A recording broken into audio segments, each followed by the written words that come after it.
15살 가출 여중생을 자신의 집으로 데려가 2달간 같이 생활하며 성관계를 맺은 30대 남성이 있습니다.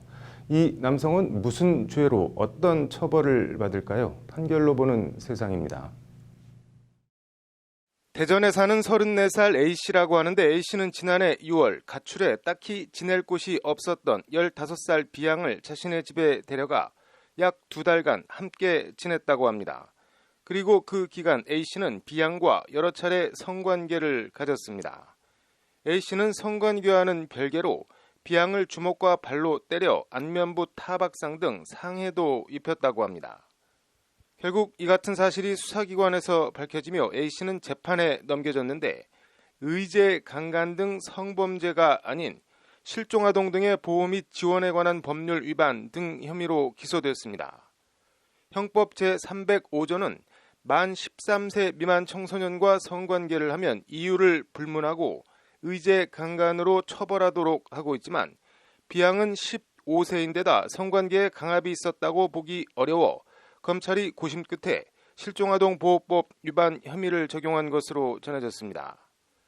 실종아동보호법을 찾아보니 실종 당시 18세 미만인 아동을 법률상 실종아동으로 정의하고 있습니다. 같은 법 제7조 미신고 보호 행위의 금지 조항은 누구든지 정당한 사유 없이 실종아동 등을 경찰관서의 장에게 신고하지 아니하고 보호할 수 없다고 적시하고 있습니다. 또 제17조 벌칙 조항은 제7조를 위반하여 정당한 사유 없이 실종아동 등을 보호한 자는 5년 이하의 징역 또는 5천만 원 이하의 벌금에 처한다고 규정하고 있습니다. 의제 강간이나 위력에 의한 간음 등 성폭행 처벌이 어렵다고 판단한 검찰이 그중 형량이 가장 강한 실종아동보호법 미신고 보호행위 금지 조항을 적용해 기소한 겁니다. 이에 1심 법원인 대전지법 형사9단독 김진환 판사는 오늘 실종아동보호법 위반 등 혐의로 재판에 넘겨진 A씨에 대해 징역 8월에 집행유예 2년을 선고했다고 밝혔습니다. 재판부는 유죄 판단을 밝히며 가출한 중학생을 신고하지 않고 자신의 집으로 데려가 성관계를 갖고 상해까지 가한 죄질이 좋지 않다고 A씨를 질타했습니다.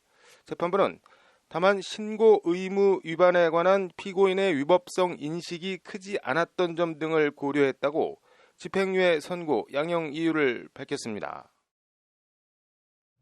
갈 곳 없는 15살 가출 여중생을 집으로 데려가 먹여주고 재워준다는 구실로 성관계를 했지만 현행법으로는 성범죄를 적용할 수 없고 가출 신고를 안 한 죄로 처벌할 수밖에 없는 현실.